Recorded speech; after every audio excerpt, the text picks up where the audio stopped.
Vaccination का, corona virus के vaccination का पहला डोज IGIMS में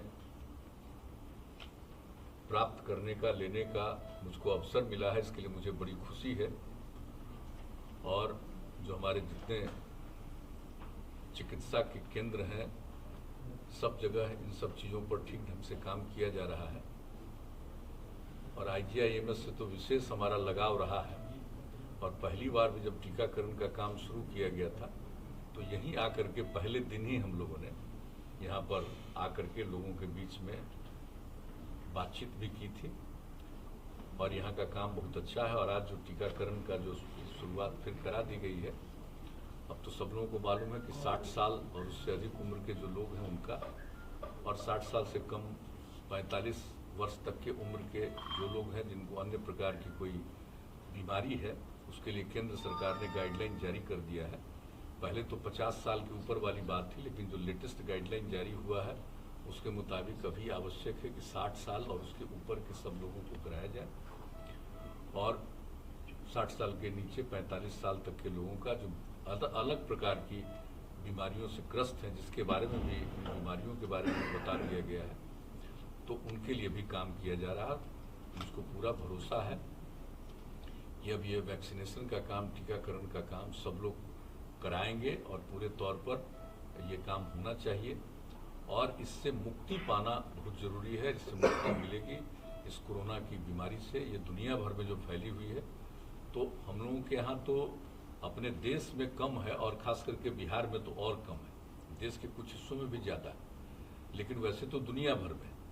तो इससे मुक्ति मिलेगी। और उसके लिए जो कुछ भी अनुसंधान और रिसर्च हुआ है अपने देश में ही हुआ है। और अपने देश से अब इस तरह के वैक्सीन को दूसरे जगहों पर भी भेजा जा रहा है। ये तो बड़ी खुशी की बात है। तो आज जो ये काम प्रारंभ हो गया है, और मुझको पूरा भरोसा है कि हमारे सभी बिहारवासी इसका लाभ उठाएंगे और टीकाकरण कराएंगे।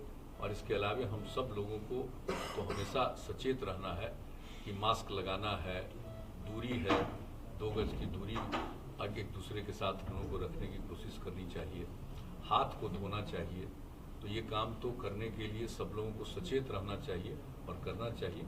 और हमारे यहाँ तो जैसा हमने पहले कहा, काफ़ी घटा है, लेकिन फिर भी हम सब लोगों को टीकाकरण का काम जरूर पूरा कर लेना चाहिए, जिससे इससे पूरे तौर पर मुक्ति मिले। और आज इसकी शुरुआत यहाँ से हुई है। और पहला दिन जो टीकाकरण की शुरुआत तीसरे फेज का हुआ है, उसमें आज लेने का मौका मिला। मुझे बहुत खुशी है। और मुझको पूरा भरोसा है कि पूरे बिहार में, और ख़ास करके जो हमारे अब जैसे MLA और MLC हैं, उनके लिए भी जो बात हो गई है, पहले ये बात हो रही थी कि वहीं पर कराया जाएगा, लेकिन हम लोगों ने बात किया कि जो भी टीकाकरण कराएंगे उनको तो 30 मिनट तक बैठना है और डॉक्टर्स को सचेत रहना है कि उनको किसी भी प्रकार की कोई बीमारी न उभर करके सामने आए, उसको देखने के लिए कि कोई इन पर रिएक्शन नहीं हो रहा। तो इसी को ध्यान में रखते हुए पहले तो लग रहा था कि वहीं करा दिया जाएगा। अब उसकी जगह पर अब यहीं के बारे में आज ही ये बात हो गई है कि अब IGIMS में ही हमारे जितने माननीय विधायक हैं और माननीय विधान परिषद के सदस्य हैं, उन सबों के टीकाकरण का भी यहीं इंतजाम किया जाएगा। और इसके लिए पूरा विस्तृत रूप से ये इसकी सूचना दे देंगे। सुबह 9 बजे से 11 बजे तक का, और दिन में 1 बजे से लेकर के 7 बजे शाम तक का ये काम करेंगे। और अन्य लोगों के लिए जो भी इसके लिए जिनका रजिस्ट्रेशन हो जाएगा और जिनके बारे में पता चलेगा कि इनका टीकाकरण किया जाना चाहिए, उनका टीकाकरण तो यहाँ पर होगा ही। और मैं पुनः कहूँगा कि मुझे आज बहुत अंदर से मुझे प्रसन्नता है कि इसकी शुरुआत हो गई है। अब हम लोगों को, सब लोगों को कराना चाहिए। बहुत बहुत धन्यवाद।